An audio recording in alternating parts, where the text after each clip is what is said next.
Never. We're live here on Twitch, Facebook Gaming, also YouTube. This is Esports Extra, the only live call-in sports show talking traditional sports and esports here on a Wednesday across these United States. It's raining cats and dogs here in the A. Larry Ridley, SNY TV, a little NBC Sports, little man NFL, a little NBA 2K League. Got the whole crew, man. This is like a plethora of people, man. This is a gaggle of We folk are here, man. family. Hey. Family. Yeah. We got the whole family here. We got Renee. She is in the A. Literally, Renee, I'm like about a half a mile from you. I know. I think you're right there. You can see me. I'm literally right across the street.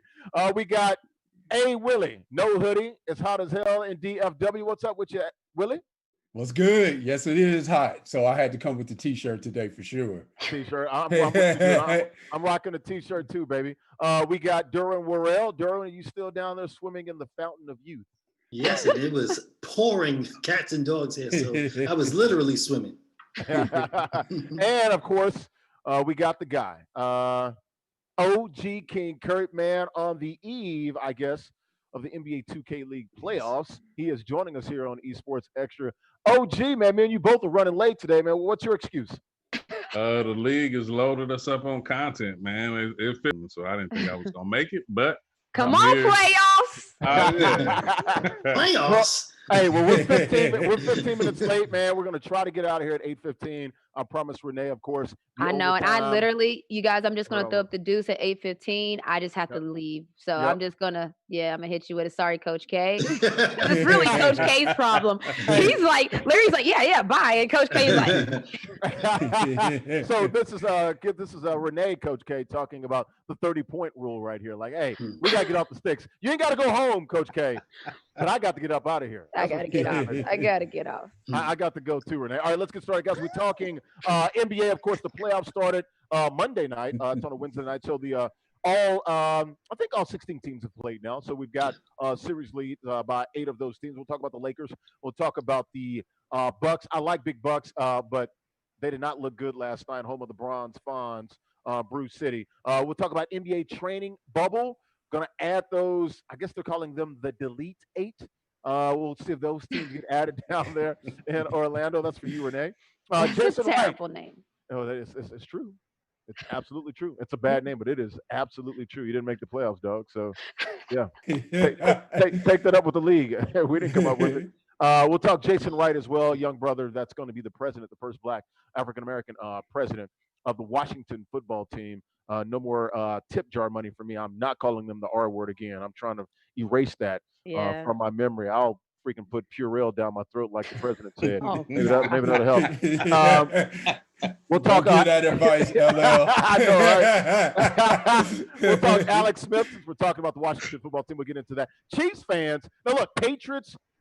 Atlanta Falcons. Everybody's saying no fans. The Chiefs are like, no, we'll have a little bit. We'll tell you how many they're going to have for that opening night game, which is about what? 4 weeks away from tomorrow, I think, right?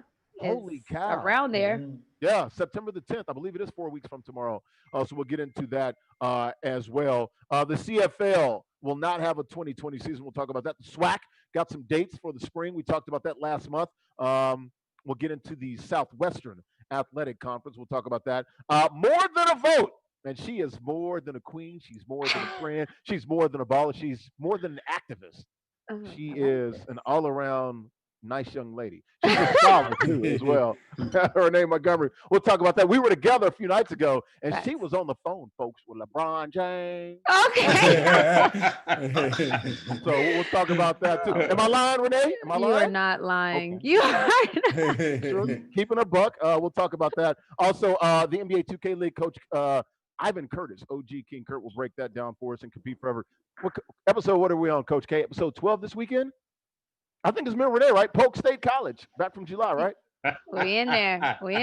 Well, Renee, you're going to be all over the TV this weekend. NBA TV, Fox Sports, Black News Channel. They're like, what is she doing? I thought she was playing basketball. No, she's a TV mogul now. Listen, she ain't never going back. I'm trying to be like Larry Laptop.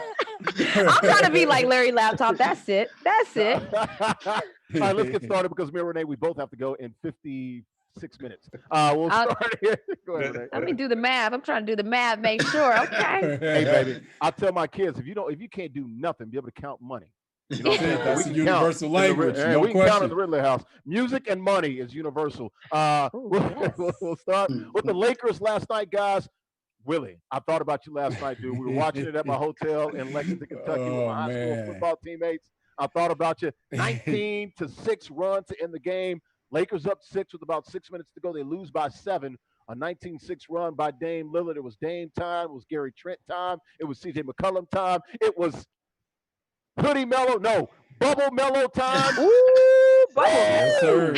What happened to your Lakers? And are you concerned, the husband of Siobhan Williams? Hey, Larry, he took down the jersey, so he's real concerned. Hey, he's No, right hey. in the Look at mic. Jordan up there now. Man. He's right in the There mic. he is. Yeah. What you know about that, baby? I try to reverse it and keep moving, keep the different things coming in and out. But Yeah. no, one of the things that you look at when you see that game is, the Lakers actually held Portland to 39% shooting from the field. So when you hold a team to 39% shooting from the field and you only turn the ball over 9 times, you should probably win that game. But the fact that they shot 15% from 3, that tells you everything that you need to know, right? So Yeah, with the that being threes said, are more than twos. no question. They were 5 for 30 and they shot 32 of them. They were 5 of 32 from 3. Were we So, surprised by that? yeah. No. Yeah. No. Yeah. No. Look, let me tell you, LL, if any team shoots 15% from 3 in an NBA game, I'm surprised by that. Yeah, that's right? a lot. If, That's high. If you told me 25%, that's not good, but okay, I get that. But 15%, You're right. man, That's that's about saying half something. of what they were shooting in the bubble. In the bubble, they were That- around that- 30%. So Yeah, that's that's saying what I'm saying. something. I'm not totally shocked. Just saying. Yeah, but 15%, man, is that says something. So and then the other thing too, and I'll say this really quick. When you look at, there's one thing to get those games were important, those playing games, and I say this a lot. It's one thing to have playoff experience, and if you look at the Lakers roster, a lot of the guys that they're dependent on don't have that experience. Case in point, KCP, right? Now, and it's another 1 thing point for KCP last night. Can he get enough points to add up the acronyms in his daggone name? You're right. You know what? And then it's another thing to add to the fact that, this isn't a new narrative for a great player, but it's another thing to have that playoff experience when you're playing with the LeBron, right? And now you're talking about AD in that particular situation. So I would expect for him in particular to not shoot as many jumpers, try to get some paint touches as well, because even though he had 28 last night, he shot a lot of jumpers, a lot of fadeaways. Yeah. So with that being said, I would like to see him get a little more in terms of the paint touches, because Portland has a team that can actually match up with the Lakers. We got to keep it moving. On record, are you concerned? Because Charles Barkley last night said if the Blazers win the first game, they're going to sweep the Lakers. That's not. I think the Lakers will win the series. Okay, I think the Lakers will win the series. In how many games?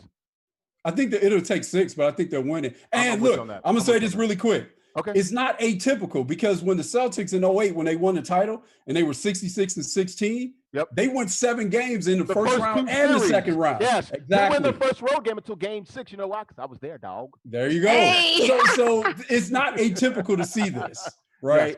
Yes. First road game, game 6 of the Eastern Conference Finals to close it out to get to the NBA Finals. The first road game back in 2008 at the Auburn Hills, the Palace. Let's bring in the WNBA player, the only players on here that's won championships, that's actually played professionally. Renee, your opinion, are you concerned with the fakers and their? Oh my goodness. That's how you're gonna ask me. I'm concerned in the sense of they got to get somebody to shoot the ball. Like, they got to get somebody that's going to shoot the ball well. And we're showing highlights right now, and it's a lot of bricks. Yeah, they have to. They have to get people to shoot the ball well, because you have players that are dominant that can go downhill, and the defense is just going to suck in until somebody brings them out. So I'm concerned about that. I still believe what Dubs believes too. I do think they'll win, because I look at it like this. If Portland played so well, you just talked about all the people in Portland that was killing it. CJ, Dame, Carmelo, they all played at an extremely high level and they didn't win by a large margin. So if I'm the Lakers, that makes me more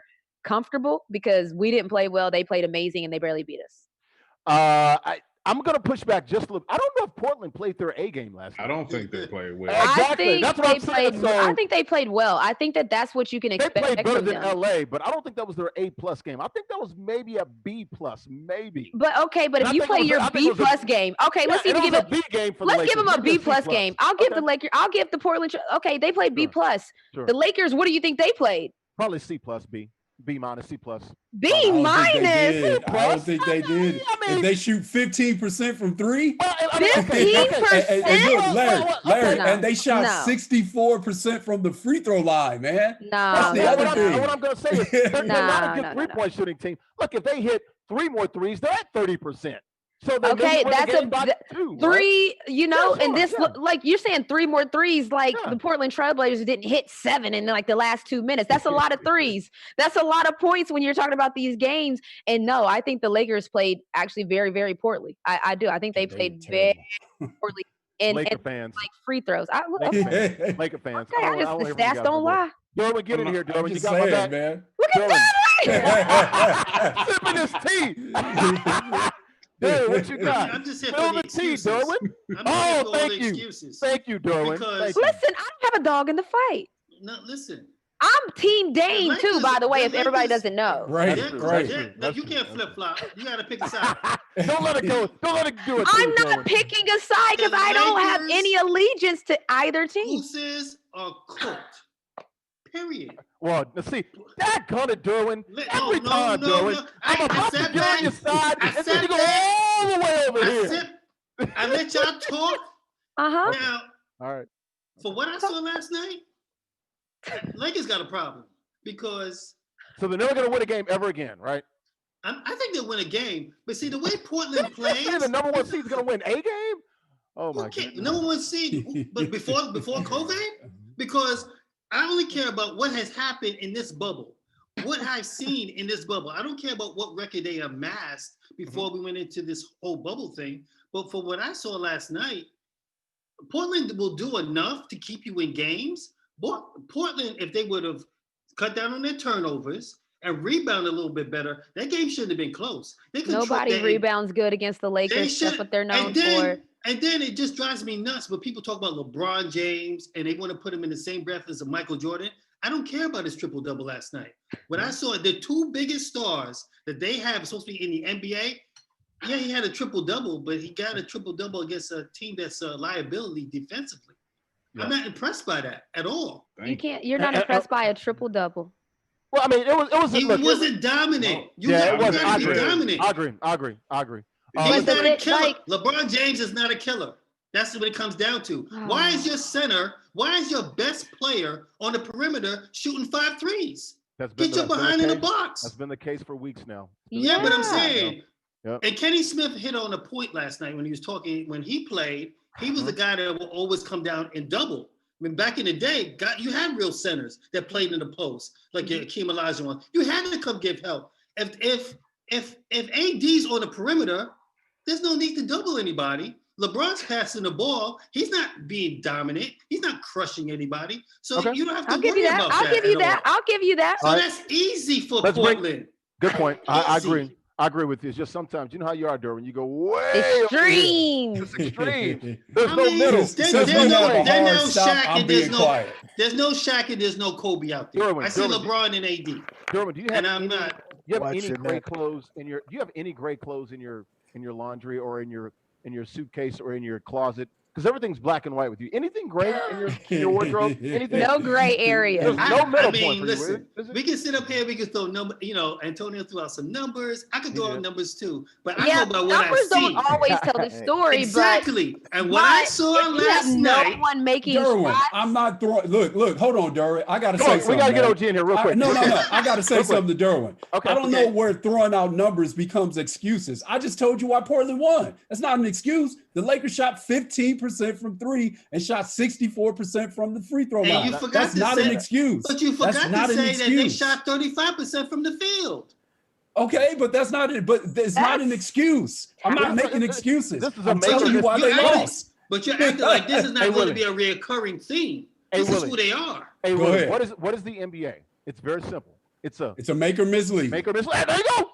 There you go. There you That's go. it. Willie. That's all That's it is. it. All right, OG, let's get in here. I'm Nah, I gonna say mean, they said, this is for my girl Renee. Women lie, men lie, numbers don't lie. yeah, I mean, everybody pretty much said everything. The only thing about me is like what Derwin said, like LeBron, I don't need the 15 assists if the Lakers are trying to put them away, because the one thing I said about Portland, they're a high scoring team. They don't play a lot of interior defense. So that's why your boy Whiteside played well last night. Almost. Well, yeah, but that's why I thought LA was really going to be able to punish them, is getting a lot of paint points. But then I seen AD settling for jump shots and different things like that. The other part, it was a 3-possession game. And to me, the scariest man on the court right now is Dame Lillard. Like, I mean, if it comes down to it, where a team needs to get a bucket, I think he's the biggest bucket getter on the He's hot right now. And that's the thing. You can shoot. You're on a hot and he burner. didn't play well, Renee. To be honest, what I was going to say about he was chilling last night. No, but we can't say he didn't play well when in the last possessions of the game he was shooting from 35 feet, 40 feet. Sure. I don't care. You hear it all the time. You can have 3 bad quarters. Whatever you do in that fourth quarter is how you play. Sure, so he played well. But then he got almost like 2 full quarters without scoring a bucket. He played well. But I'm not even going to say. I'm not going. I was about to say that he got CJ. He helped him out. I mean, Nurkic. I mean, a lot of guys played well. Big buckets. But what I was Gary Trent Jr. Yeah. Portland missed a lot of shots that they typically been making. So I mean, but they got hot, like Renee said, at the right time. Yeah, they shot 38. Yeah, they shot 38% from the 3. I'd love to know what they shot in the last, in the fourth quarter. From 3, but they only shot 30. They shot 39%. The Lakers shot 35. I mean, so I'm with you on that. That's why I think it's a little closer. I think both teams probably played about a C+ B- game. No, but the thing about their game is, look, I call games with you all the time on the weekends. What are the Lakers good at? Running the floor, getting in the paint, offensive rebounding. Sure. They're good like that on the games because that's their strengths. So when I say the Lakers play bad, y'all are looking at the numbers game. I'm talking about they didn't play to their strengths. They didn't play their game. Did Portland play any differently last night than they played in the last 3 games? No, that's what I'm saying. They played their game. That's my point. They played their game, which means that they played well. They played their exact game. If you're a coach, you say, this is what we have to do. They did it. They might have missed shots, but they did it. We got to keep going. We'll be on this topic. We got one topic show. We got Renee for the next 42 minutes. I'm keeping track. Hey, biggest stat of the game was 17 offensive rebounds by the Lakers. That kept them in the game. They did. That's normal. They did. The Lakers are done. They're done. 19-6 run to end the game for Rip City Rhapsody in Portland, Oregon. Milwaukee Bucks going down to the hometown Orlando Magic by 12 there. Who are you more concerned with, the Bucks or the Lakers? I'm going to say the Bucks because they haven't played well at all during this bubble. And you go back to the last 5 games before the pause. They lost 4 of those 5 as well. Look, if you wall off Giannis, keep him out of the paint. Where's Chris Middleton? I don't think he's a 2. He's more of a 3. He's not Robin. He's more Flash, maybe, if you're looking at characters or something like that. What are you guys' thoughts here on the Milwaukee Bucks? Look, I like big Bucks. I cannot lie, but last night it did not tell a lie. Yeah. For me with the Bucks, I think what you just said, Larry, was key. So Chris Middleton, regular season, 50, 40, 90 guy, right? And you talked about walling off Giannis. So the guy that they really rely on to hit shots is Chris Middleton, especially with another guy that this is where they'll miss. And I was saying this before the season started, actually. This is where they'll miss Malcolm Brogdon, another guy that can make shots. Mm-hmm. Because if you can open up the floor a little bit, if you have other guys that make shots. Where's Eric Bledsoe? Where's he at? That's not his forte. Okay. Right now, breaking guys down, getting to the cup, doing those things, that's his forte. Well, can you do something? Because last night making shots, that's that happened. Unfortunately, that happened last year too, right? When they, that's what I was going to say. This was eerily similar. It is, but I don't know. It's not anything that happens on the East. I'm just not surprised, and I'm not that invested. Like I don't know. Look, we could have talked about that LA stuff all day. I'm just going to say I'm not surprised about the Bucks because this is what I was, no offense to Giannis, but when he won MVP, there's ways you can shut him down. I think an MVP person, they should be unstoppable.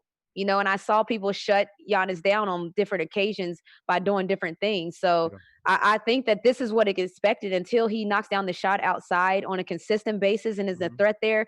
I always expect this to happen. I don't know why people don't do it more often, honestly. I don't get that. Well, Nick Nurse, he proved that last year. He gave the blueprint to stop. You got to have the personnel to do that too. Well, that's true. Right? Like, true. And you got to have people that want to play defense and do it. I get that as well. But that's it. You got, and then what's crazy about Orlando as well too is they're doing this. The guys that they would have they would have really depended on to make Giannis's life difficult. Jonathan Isaac, Mo Bamba, Aaron Gordon. They're missing those guys. I know. Right? That's the scary part. That's the crazy thing. They're missing those guys. I was just about to bring that up. Hey, can I say this really quick? Sure. Shout out Markelle Fultz. I just want to say that. Shout out Markelle Fultz for everything he's comeback story. For everything he's had to come through, overcome, Larry. And I'll say this too, also. Sure. Right, the guy that people see now in Markelle Fultz is not the guy that was at Washington. So when people are like, "Why did they take him #1 overall?" That's a different guy. Right now, he's getting closer to being that guy that he was at Washington. But people should know that. And I know because of, East Coast bias, him being at Washington, people didn't really see that. But that's a different guy. D-Dubs, let's get you in here. Danny Ainge made the right choice by taking Jason Tatum. I don't know how he figured it out, but he's like, let me get off this. And a lot of people didn't agree with him. I actually said take Tatum. So I'm glad to see that work out. But you're right. It's good to see the young man back. Mental hurdles, physical hurdles, all the scar tissue that he has literally and figuratively, mentally and physically there. D-Dubs, your thoughts here. More concerned with the Lakers or the Bucks? Last night, we did not have to fear the deer. I don't know. That was Bambi last night. That was not a deer. That was Bambi. Yeah, I think it's something when you have a number 8 seed. What are you talking about, Renee? That was Bambi. Bambi's cute. I was saying, gosh, but you're good at your job. Way to do that. Fear the deer. People don't know that's their slogan. Go, D-Dubs. It's something when you're the 8 seed, you're pretty much playing with house money. So no one's expecting anything from Orlando. Milwaukee's the #1 seed. Everyone's expecting them to roll. So, Orlando just throwing caution to the wind and just playing their game. And if you're Milwaukee, you should be a little bit concerned because, Milwaukee's never really, other than this year, had a lot of success. You lost the first game. Now you're in a kind of like a must-win situation. I would say the same thing about the Lakers, but the Lakers do have veterans like a LeBron James, a veteran there, a leader there. So if I'm Milwaukee, I would be very concerned because Orlando's already taken the first game. So if they go up 2-0, their confidence is going to be overflowing. Yeah, good point. OG, let's get you in here. Your thoughts here. Your concern level with the Lakers and the Bucks. Who's in more trouble? Who do you have more confidence in coming back? The Bucks.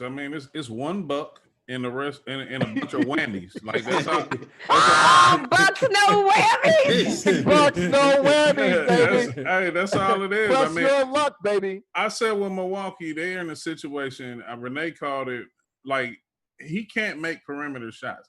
Now he's tough to stop when he gets momentum and he's going to the basket. Yeah, it's hard to do, but other than that, he limits himself. So like you said, if you get a dedicated group of guys that's capable of playing that type of defense, they can limit him and make other whammies have to make. That's what they are. They because Middleton is a shot maker, as A. Willie said, but he's not a scorer. He's a shot maker. It's a difference. Like he doesn't create a ton of shots on his own. He's gotten better. He's improved off the dribble, but it's nowhere near like he doesn't mix it up where he's attacking the rim and different stuff like that consistently. So I think they're one of the easiest teams to go down. And it's been like that. And I'm surprised Giannis has stayed committed to it. That's the question. That's the question. Because if they don't win it, they've never gotten a Robin. Like he's been playing with just a bunch of guys. That's it. You don't want to be Dominique. Come on, you don't want to be Dominique. Come on, Broadway. Yeah, right. Madison Square Garden, Fifth Avenue, baby. Let's go. And Brook Lopez can't score 5 points and get dominated by Vucevic. I was just about to say that. I know he's got to hit threes. He can't get dominated like that. Yeah. He can't get dominated like that. Hey, Vooch can play, man. I was there when they no question. No question. Dwight Howard. I like Vucevic. No doubt. But it can't be 30. He can't get dominated like that. He can't be outscored 35-5. Right. Also, Chris Middleton's got to score more than 14. I think they'll get more from those guys. Look, Orlando they don't have the horses. No Aaron Gordon. No Jonathan Isaac. Look, they're going to lose probably in 5, maybe 6 max. But the Lakers are the team that I'm a little more concerned with long term, not in this first round. Because the West is a beast. Exactly. You look at the East, like no Gordon Hayward until the. I mean, the East. You look at the East, and we should be talking about Toronto. Like, I don't. If we were talking about Toronto, I would have a lot to say, but I don't have a lot to say about the Bucks because I'm not surprised when people follow a defensive game plan. Like, that's not surprising. But in playoffs, you see the attention to detail, so that's why everybody's like, "Well, why does it happen in the playoffs and not happen now?" Well, in the playoffs, everybody's going to really be like, "All right, what am I supposed to do?" Okay, coach, I'll actually do it this time. I want to win a championship. Speaking of playoffs, let's go ahead and speed up this round here. NBA training camp bubble or NBA bubble for the Delete 8 teams, I guess you want to call them. I guess you know what you got: the Warriors, you got the Bulls, you got the Knicks, Atlanta, like the Hawks. You know, we know those teams out there that did not make it to the bubble. The other 8 teams. I think they'll start September the 14th, working out, and then be able to do some stuff, workout condition, get some. I guess they can have the team there and up to 5 other players that come from the G League and things of that nature, all the way through October the 6th, I believe. So it'll be anywhere from around 3 weeks, give or take, a few days there. You like this idea? They'll get the same testing protocols. I like it because the other 8 teams were. They were hemming and hawing and bitching and moaning about, hey, we want to go to the bubble too. They were thinking about Chicago. Remember, we talked about that a couple of months ago. Looks like they're just going to have one big bubble and bring the Delete 8 teams down there. You guys like this? I've got no problem with it. We'll go with you, Renee, since you are all about the bubble and the wobble. Yeah, I have no problem with it. I mean, you knew something was going to come down the pipe, so keep them all together. I mean, you got to feel for those guys because their season, stopped abruptly and everybody's like, well, you didn't make the playoffs, so bye. And they still had, they had games to play. I was just on Vince Carter's podcast yesterday and he told me like they haven't been back to the gym since it happened. So if you look in there, where the sandals were, the shower sand, everything is sitting there as if like the game was this morning. So, that I say that to say that probably leaves a hole in your heart as a player. Like I didn't even get to, I could have had a terrible last game I want to make up for. So I'm just happy to see the players get back out there. OG, we'll let you get in here, man. Your thoughts here on the NBA training bubble and how to sort of keep these deleted 8 teams engaged so they don't have to go, which we talked about, some 9 to 10 months without playing. I mean, I'm not against it. I mean, why not? I mean, stay in some shape, stay playing basketball. I mean, staying engaged. I mean, it's, I can imagine it's going to be real weird. I mean, because we're talking about potential, like, we're going to be watching NBA in October. So it's like, I mean, so I think keeping these guys in tune and ready and safe at the end of the day, I think it's the best thing for the league. Sure. D-Dubs, your thoughts here? NBA training bubble? Oh, definitely. I think you have to not forget about the other teams in your league. You want to keep them involved. And you don't want these guys staying too long without doing something and getting back into regular regiment. So I think it's a great idea to keep, Delete together. I keep the Delete together. Yeah, because y'all want to delete the 8. That's why I said that's a terrible. I know the Knicks are terrible, but you got to. You can't just kick them out the league. Not only are they going to bring in the Delete, they're going to control, they're going to alternate and delete them at the same time. Oh, waka. Mute his mic. He's done. Hey, Willie, what do we do with these Delete 8 teams, man? No, I think it's good because those 8 teams they represent some of those teams that are at the bottom of the league, and most of those teams that are at the bottom of the league are very young teams. These aren't teams. I mean, we're seeing teams like the Lakers and the Bucks that have established veterans, and they're having issues with the stop and then the restart. So that these young guys that are trying to figure out how to be a pro and all those things that come with that have issues as well. So the fact that you have these young players, you want to have as many touches as possible with them in an organized setting to make sure that maturation continues to take place. Yeah, good stuff. We'll see about that. The time frame is a little weird. I was wondering why they decided to go basically 2 or 3 weeks, but I guess, with the bubble ending in October anyway, I guess maybe I would have liked to seen them in. Well, you couldn't have had them in while the regular season was going. So I guess the schedule sort of dictated that for us. But you're right. It's going to be weird. See the NBA still playing into October. Then the season 2020-21 season starting 1st of December. But hell, this is COVID times. It's a pandemic. So nothing is, I guess, is too strange to see. Let's keep it. and go from the NBA to the National Football League. Historic hiring the other day by the Washington football team.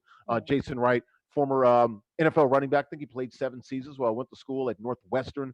Guy that bounced around the league a little bit, played with the Cardinals and some other teams out there. I think we can all applaud this. He talked about it. Not only is he qualified for this job, that's good to see, but he also got the job on his merit and things of that nature.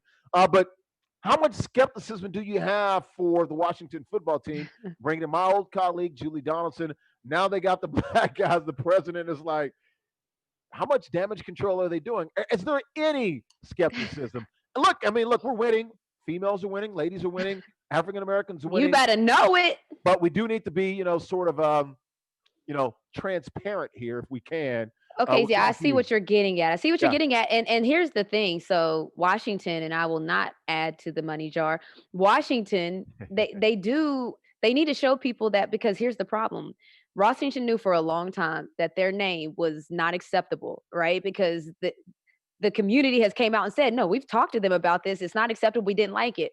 So now you can't hide behind we didn't know anymore. So now that all of us know, for so many years that you guys have known, they're going to do a lot of damage control. The thing that you just said that's the most important is that he's qualified. They need to treat him like he's qualified. So he's went to the school of business. And when we say he's qualified, he's actually went to a school of business. He's done the work that you need to do to be prepared for that role. So now that he's done the work, he's the man for the job. You have to treat him that way. You have to give him the power that person in that job would have. You have to give him the resources to be successful. And you have to make sure that no one thinks that this is just a cover up in a sense. So you have to make sure that that's understood by he calls the shots. Will that happen with the Dan Snyder? We don't know. Will that happen? We don't know, but that's what needs to happen. Good point. OG, get in here. I think Renee just struck a chord with me, and that is don't undercut the man. Give him the nice title. Let him do his job here. And also, what does this say about the head coach, Ron Rivera? Because, you see a lot of people in D.C. talking about he's behind all of this. Your thoughts on this, King, Kurt? When they announced it, I was on a lot of different blogs, and obviously, they say the first black. Anytime we say the first black, like instantly people come in, like, why they gotta say black, and why they got? Well, you know what? If it was normal, everything is white. What I was going, if it was normal that the most qualified person got the job, then you wouldn't have to hear it. So, and my thing is that you look at organizations that have been struggling under the same management, under the same group of people. All right, Joe Namath. They were struggling. But I mean, really, we look at franchises suffer in all multiple sports every year under the same personnel, and they never make any adjustments. That's from offensive coordinators, the head coaches, to the front office and different things like that. So I mean, why not? Why not? I mean, let's stop making this a assumed charity case or diversity inclusion situations and different things of that nature. And look at the man's resume or woman's resume, and if they can fulfill the role, then let them get a shot. And like Renee said, it's only fair that he has the appropriate resources to make sure that he can do the job. Hey, Willie, he was quoted by saying there are actual shifts and action that suggest it's a new day. And that's why I'm excited to take this on. So he's got a high level of excitement and enthusiasm. So I tend to believe him. I want to see him do well.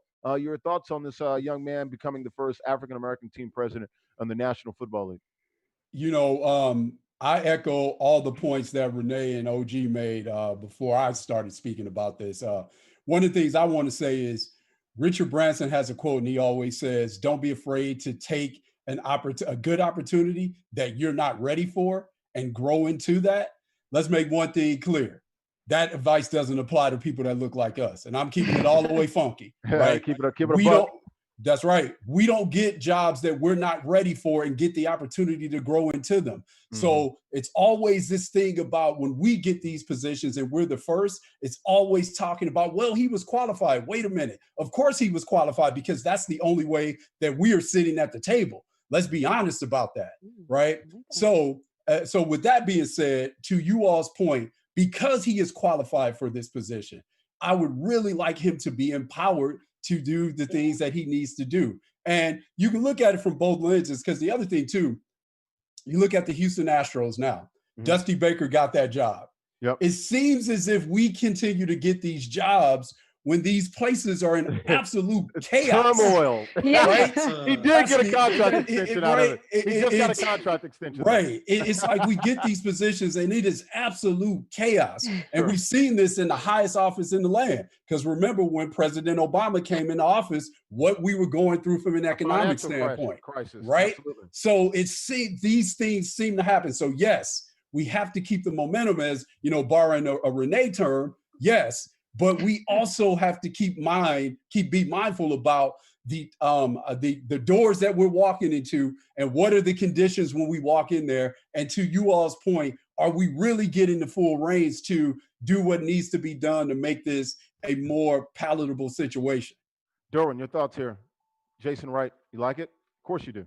Yeah, I like it, but I feel like Oh boy. sometimes, Oh, I don't know. you're damned if you do, you're damned if you don't. If they would have hired a white guy, people would have been upset that they hired another white guy. They're not trying to change the culture. They hired a black guy that's qualified, went to a really good school, Northwestern. He's qualified. He's played in the league. He knows about the grind. He's played for 4 different teams. So he's been cut several times. So he's been kicked. He's been up. He's been down. And now he has an opportunity to be the president for a historical franchise. Right. I mean, that's a big move. And God bless him. I think that he wouldn't have taken the position if he didn't feel that he was ready. I know he feels that he's ready. And I would think Dave Schneider is under a lot of heat right now. And he doesn't want to screw this up. I would be shocked if Snyder would not give him full reign to run the organization. That'd just be crazy on his part. And I think that if the man has any kind of integrity and Snyder's like not allowing him to do certain things, that we will all hear about it. I will say this to all of you guys. Jason Wright can do no worse than Bruce Allen did the last decade and a half down in D.C. So give them the hope power. To see him a decade and a half then. So Exactly. that's basically, I hope to see him for a decade and a half, regardless of what happens. That's what we hope then. Give him the power. Because you probably need at least that long to get it all cleaned up. Yeah, because honestly, it's a mess. Right? Like, and I think everybody, with everything that's going on right now, everyone's going to get a pass to get time. The head coach has got to get time. He needs 5 years. They don't even have a name. So until they get a name, I don't want to hear anything. So everybody needs time to let this thing marinate in 5, 6, 7, 8 years before we can start judging where they are. Right. I was about to say everybody should get, janitors included, should get at least 3 to 4 years. They should get some find out time. what the hell is going on down in Bethesda, Maryland. Hopefully they'll be moving back to the district here soon. We'll keep it with the Redskins. Alex Smith, he's back. Released. Got him. Got him. Oh, no. Got him.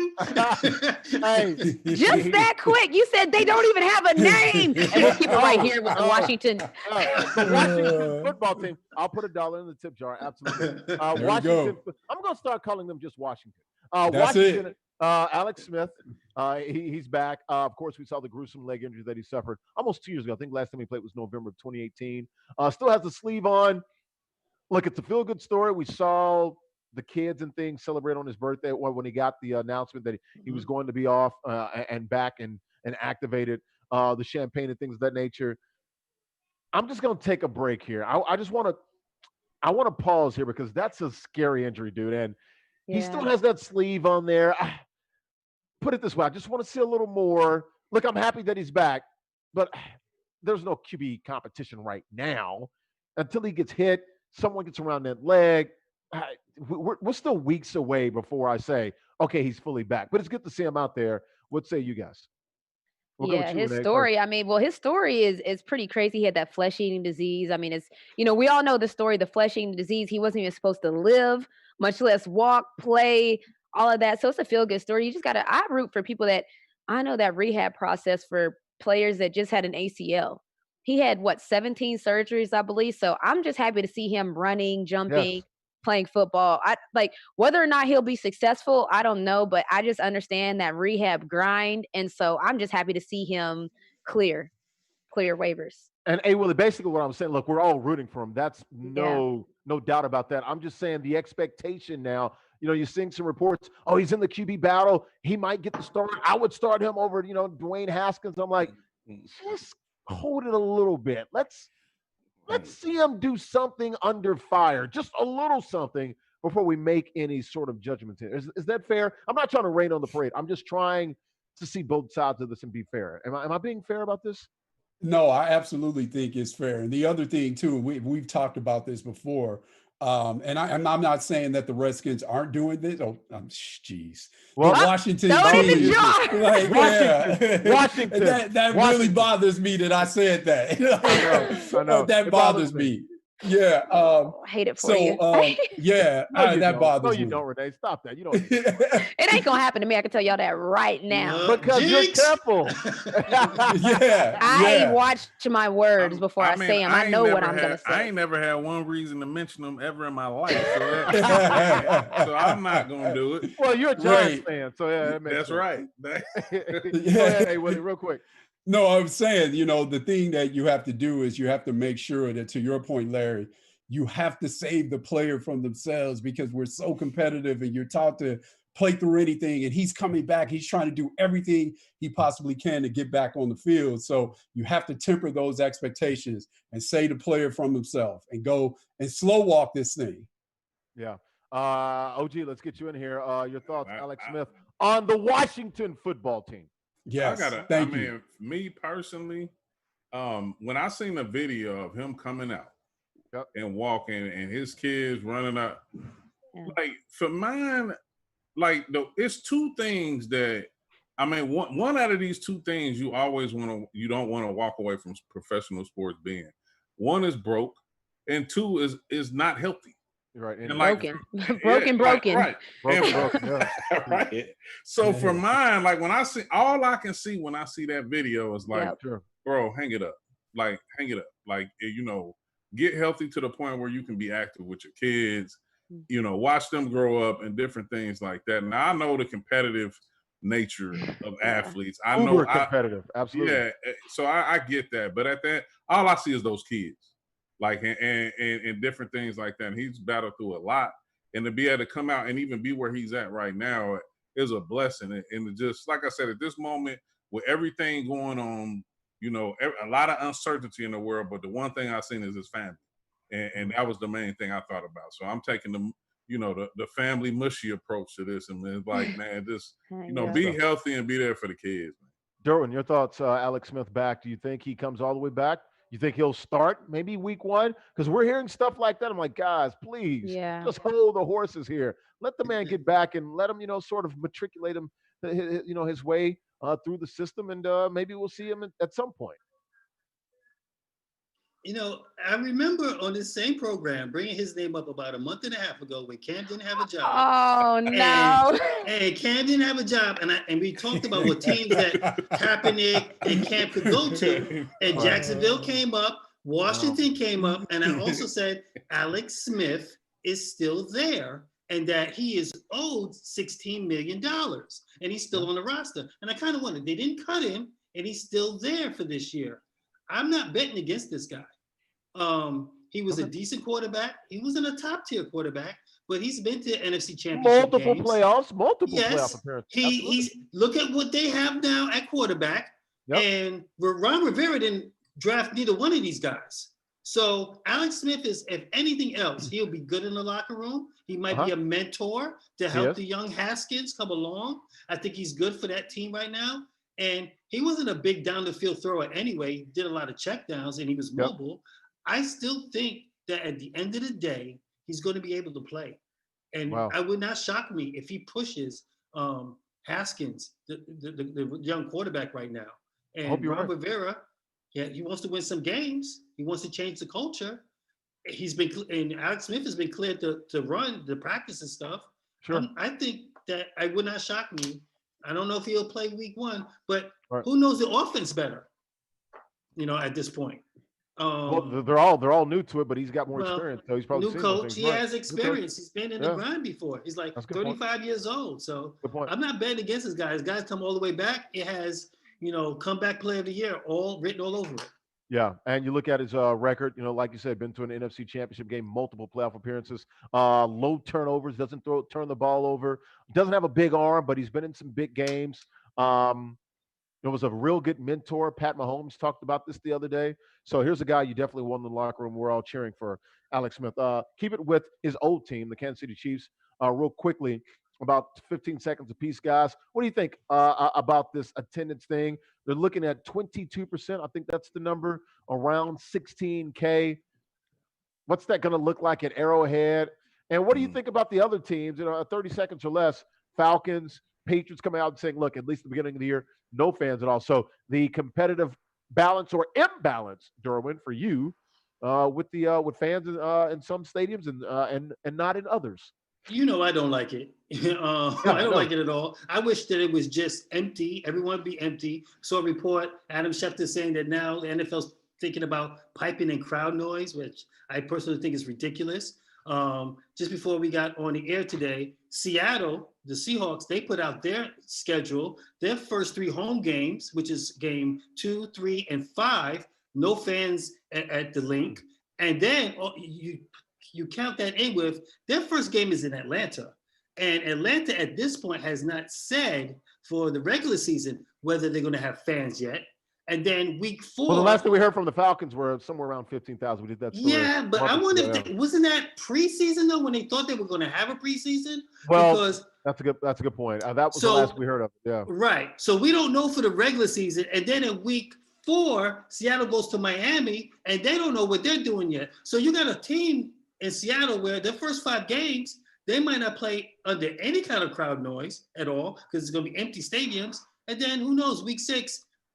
They say they had to play Kansas City. Now you got to deal with 16,000 fans or 20,000 fans. It kind of changes things on how you're going to, silent counts or whatever you're going to be doing. So I would just like to see an even playing field, no fans. Renee, you get in here. Mommy was one of the agree. first I don't really have much to say. I agree.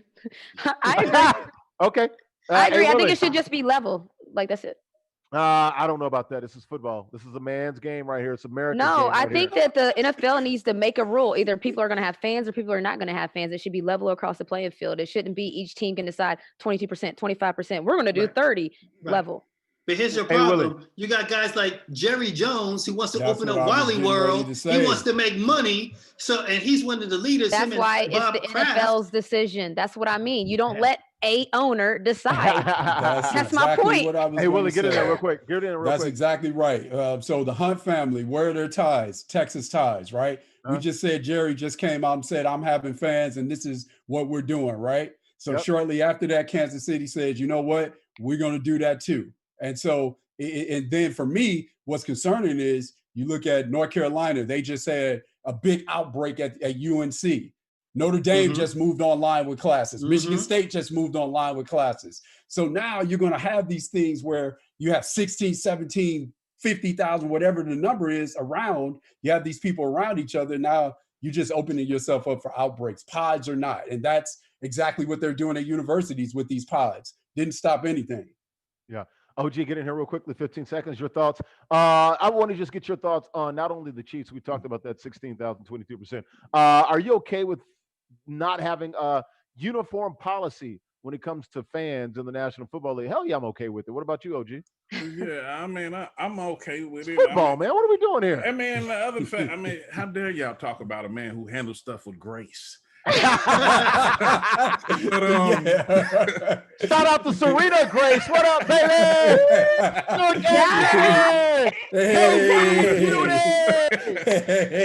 But no, it's just, at one point I did think it doesn't make sense to have all these percentages in this and that or whatever. But I mean, these are owners, man, and their whole job is to make money. I mean, bottom dollar. And they're not going to change that. So, I mean, I think it's going to be what it's going to be. I mean, simple as that. I mean, I don't know how big an advantage it's going to be because Seattle not having fans, that's huge. Like, because 12, all the things they used to factor in, it's going to be like just focus strictly on football. I mean, but yeah, I'm with it. I mean, it's because like I said in the beginning, and the closer with is that if they open it up for fans, they come. Like simple as that. Like they're going to be in it. If you build it, they will come. Speaking of build, the Canadian Football League, they built it, and it's not going to happen this year. Tried to get $30 million from the Canadian government. Canadian government said, no, get out of here, dog. We ain't doing that. Are we going to miss the Canadian Football League this year? I am, man. I enjoy some of the highlights and some of the crazy plays and the big field and people running into the goal post and things of that nature. I'm going to miss the Canadian Football League. What about you, A. Willie? Talk to me, man. Yeah, I will miss it. I like watching it. The other thing is, it's not surprising if you know anything about Canada. Again, I've said this before. This is a country that has universal health care. The other thing that they do is they pay teachers, right? So with that being said, universal health care and they pay teachers, yeah, we don't have $30 million to get to a league. Are we good? Yeah. Your thoughts on this, OG?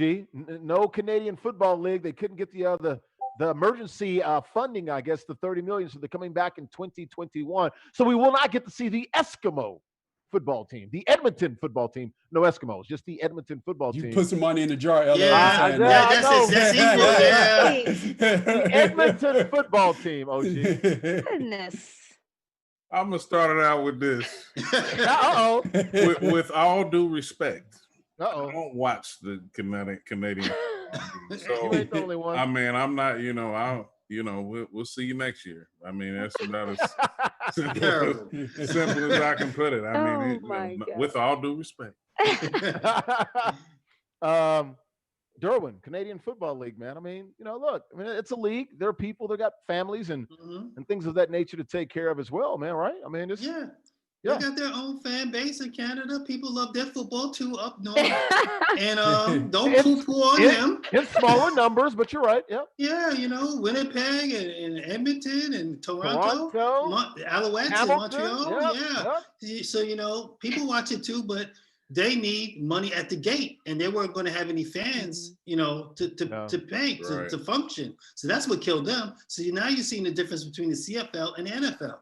NFL can afford a TV, all the other ways they get revenue. The CFL doesn't get that, so they try to get the $30 million. They couldn't get it, and now they're going to have to fold up for a year, and it's going to be the first time since 1919. Wow! They won't have a Grey Cup in Canada. So, that's the first time he talks about the gray area. I hear you, Renee. Okay, that was good. No. So what I feel about it is, I'm always I look at things different. Well, the CFL is in the same boat as the HBCUs. So you see the different schools that anybody that's not playing, of course, they're going to say it's for health reasons. They might have, they came out with the $30 million, but it's always money. So when I knew the CFL wasn't playing before the CFL maybe knew they weren't playing, this is a big cost to play during this time. And so you have to be bringing in big money, TV money, ACC money, SEC money to play, like NFL money. They're the highest league in making revenue. You have to be up there to do this. Yeah, good point. You were just bringing up the SWAC. Let's go ahead and go to the Southwestern Athletic Conference. We saw canceled fall sports, no football this year in the fall, coming back in the spring. Now we got an idea how it's going to go down. It'll start February 27th, go all the way to about sometime late April, early May. What is it? 6 games, conference games, and 1 non-conference game. So 7 total games there. I like what the Southwestern Athletic Conference is trying to do. It's going to be very interesting to see college football, college basketball, and college baseball. I was just with my son up in Eastern Kentucky. We were talking about this. All 3 of the big sports are going to be playing literally at the same time, hell, even the same weekend. That's going to be tough for some fans to make some decisions there. Your thoughts, guys? We'll go with you first, A. Willie. No, it will. And so I like their plan. I see what they're doing. And then going back to what Renee just said, we talk about the money a lot. The fact that they get that 1 non-conference game and they can use that to try and play against one of these major conferences that isn't playing, I think it makes they can get that money that they would have otherwise or classic missed. Or classic. Right. That money that they would have otherwise missed. So it makes sense to me, and I like what they're doing. Renee, jump in here. I want to hear from you with the HBCU since you've done some work with the historical Black colleges and universities. Ciao. Oh, yeah. I'm keeping a close eye on my HBCUs, but I keep a close eye on them and bring attention to things that, may get swept under. So I'm happy to see exactly what y'all hit it on the head. Opportunities to make money. Like that's the thing that HBCUs are always going to need. So I'm happy just moving forward that those opportunities are sprinkled in there. OG, you like this SWAC in their schedule? Does it seem, sort of workable and doable to you? It seems like they went back from maybe 8 to 10 games down to 7. So I think they're, sort of planning for that, having a more truncated season in the SWAC. No, I like it. And then one thing, just due to COVID-19, is that everybody come up with the best game plan possible for one, of course, safety. Two, for them having the chance to compete, and this three, being able to recoup some of the money that they would have potentially been able to make. Maybe not all of it, but I mean to some degree, because we know our HBCUs they need the money. They most of them don't have those big time TV deals, and well, not most of them, but a lot. I think probably all of them they all have the big time TV deals and Nike sponsorships and different things of that sort of nature. So I'm with it. I mean, I like it. Yeah, Derwin, last thoughts you get in here? Yeah, I like it. Gives them an opportunity to restart in February. We don't know what COVID might be gone. Hopefully by then, hopefully kids are back on campus so they can get to go to the games, and all those seniors that would have missed out on their senior year of football, they get to play, hopefully. And it's going to give some of these guys that might be draftable an opportunity to make a decision.